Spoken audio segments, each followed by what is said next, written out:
লক্ষ্মী ঝাঁপি ধারাবাহিকের আজকের পর্ব। আজকের শুরুতে আমরা দেখতে পাই ঝাঁপি, কাসাই, জুনি এবং বিতান মিলিত হয়ে জাম্পোতা ক্লাবের উদ্দেশ্যে বাড়ি থেকে বেরোচ্ছে। পথে এসে গাড়ি না দেখে জুনি বলে, এখন আমরা কিভাবে যাব? জাম্পোতা তো অনেক দূরে। ঠিক সেই সময় নীলু বাড়ি নিয়ে এসে হাজির হয়। কাসাই বলে, এই তো গাড়ি চলে এসেছে। নীলুকে দেখে বিতান এবং জুনি রেগে যায়। নীলুকে এখানে কে ডেকেছে? কাসাই হুঁশিয়ারি দিয়ে বলে, ঝাঁপি ওকে ডেকেছে। ঝাঁপি অবাক হয়, আর কাসাই বিড়বিড় করে বলে, এবার আমাকে বাঁচিয়ে দাও।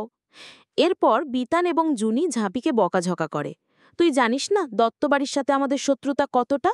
তুমি কেন ওকে ডেকেছিস? আমরা তো অন্য গাড়ি নিতে পারতাম। এই কথা শুনে কাসাই বিতানকে থাপ্পড় মারে। জুনি রেগে যায়। ঝাঁপি পরিস্থিতি সামলিয়ে ক্লাবের উদ্দেশ্যে সকলকে রওনা করে। ক্লাবের সামনে কাসাই গাড়ি থেকে নেমে দরজায় ধাক্কাধাক্কি করতে থাকে। মেজাজ দেখায় গুনাডাইদের বের করার জন্য। কিন্তু জুনি বলে, দরজায় তালা আছে, তারা তো পালিয়ে গেছে। এই কথা শুনে ঝাঁপি ও কাসাই চিন্তিত হয়ে পড়ে। এখন তারা কি করবে? পরের দৃশ্যে দেখা যায় ইনকা রনিতকে বলে, ঝাঁপি দুদিনের ছুটি নিয়েছে, বাড়িতে নেই। রনিত বলে, সে জাম্পোতা ক্লাবে থাকতে পারে। তুমি কি সেটাই সন্দেহ করছো? ইনকা হ্যাঁ বলে। রনিত নিশ্চিত করে, ওরা কিছু বলবে না, কারণ আমি আগেই পুলিশদের ভয় দেখিয়ে ওদের সরিয়ে দিয়েছি।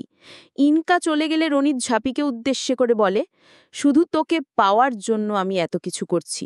তোকে আমি অন্য কারো হতে দেব না ঝাঁপি। ক্লাবের সামনে আবার দেখা যায় জুনি ঝাঁপিকে বোঝাচ্ছে, তারা এখান থেকে পালিয়েছে, কিন্তু বাড়ি থেকে পালাবে না, নিশ্চয়ই বাড়িতেই থাকবে। ঝাঁপি সিদ্ধান্ত নেয় তারা চাঁদুর বাড়িতে যাবে খুঁজতে। কাসাই চিন্তা করে, আগে তো ওরা আমাদের দেখে ফেলেছিল, এবার চিনে ফেলবে। জুনি পরামর্শ দেয় ছদ্মবেশে ঢোকার। পরের সিনে দেখা যায় চাঁদুর স্ত্রী বাচ্চাদের সাথে রাগারাগি করছে। ঠিক তখন ঝাঁপি, বিতান ও জুনি তাদের বাড়িতে আসে ছদ্মবেশে সার্ভে করতে। অন্যদিকে কাসাই ও নীলু চাঁদুর চেলার বাড়িতে গিয়ে খবর নেয়, কিন্তু তারা বলে, আমরা জানি না চাঁদু এবং তার দলবল কোথায় আছে, তবে মাংস ভাতের মদের উৎসবে তাদের দেখা মিলতে পারে। ঝাঁপি ও বাকিরা একসাথে আলোচনা করে কিভাবে চাঁদু এবং দলবলকে খুঁজে পাবে। ঠিক সেই সময় মাইকে ঘোষণা হয়, মন্দিরে ভোগ দেওয়া হচ্ছে।